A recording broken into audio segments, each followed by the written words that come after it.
Good day everyone, I am Jerica Malihor, and for today's discussion, we will tackle about Hong Kong cuisine. But before that, I will state the learning objective first.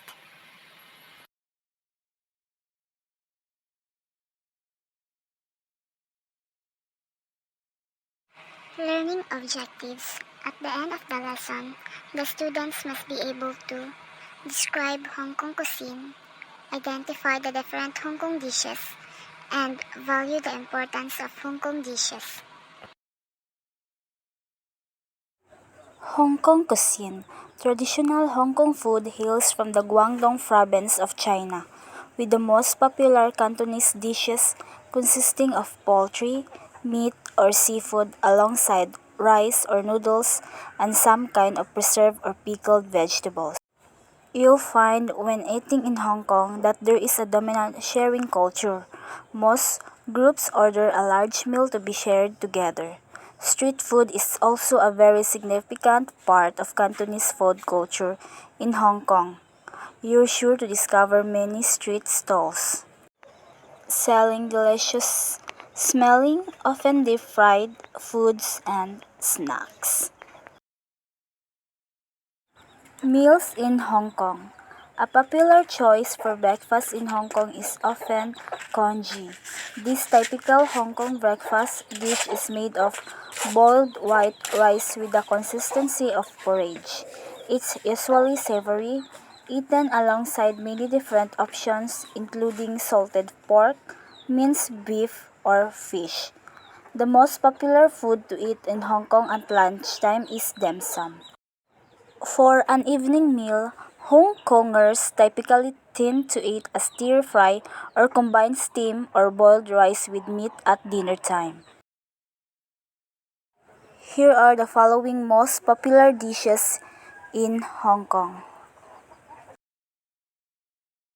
First is dim sum, a Hong Kong version of dining with small dishes. Dim sum includes classics such as hargao, steamed shrimp dumplings wrapped in a thin, translucent skin, char siu bao, barbecue pork bun, and siu mai, Chinese dumpling. Next is wonton noodles, a succulent meat shrimp filling is encased in a silky smooth dumpling wrapper before being served in a clear, light broth swimming with chewy egg noodles.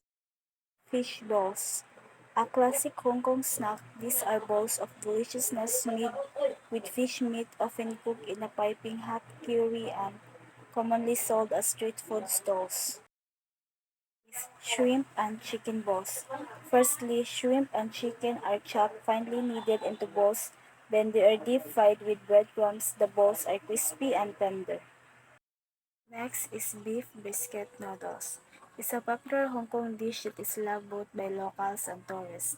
To prepare the dish, beef brisket, carrot, radish, ginger, and spring onions are left to simmer together with spices like cumin, clove star, anise, cardamom pods, cinnamon, and galangal.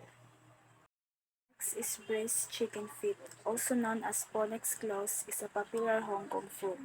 It's a dish made of deep-fried chicken feet braised with oyster sauce, soy sauce, sage, pepper, garlic, black bean sauce, and sesame oil. The feet are then steamed until the cartilage, skin, and meat are softened to a melt in the mouth texture.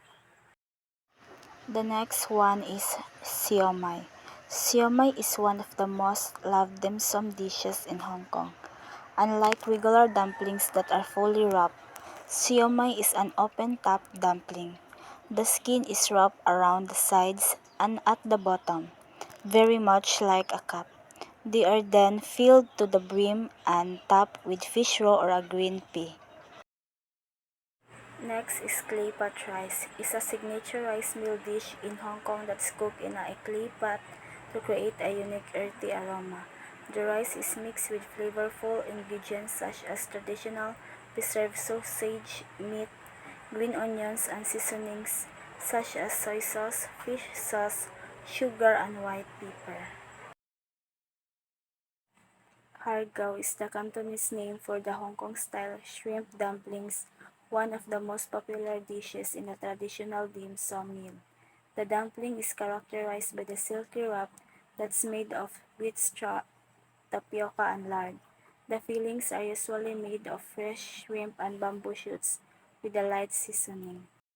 And lastly, the steamed rice roll, also known as Ju Chong Fan in Cantonese, is a dish made of rolled up rice noodle sheets. The sheets are made from rice flour, glutinous rice flour, and water, and are then filled with various fillings before being rolled up. Common fillings include barbecue pork and shrimps. So, Hong Kong doesn't have an official national dish. However, roast goose is considered by many locals to be the national dish of Hong Kong. The culture of Hong Kong is primarily a mix of Chinese and Western influences, stemming from Lingnan Cantonese roots and later fusing with British culture due to British colonialism.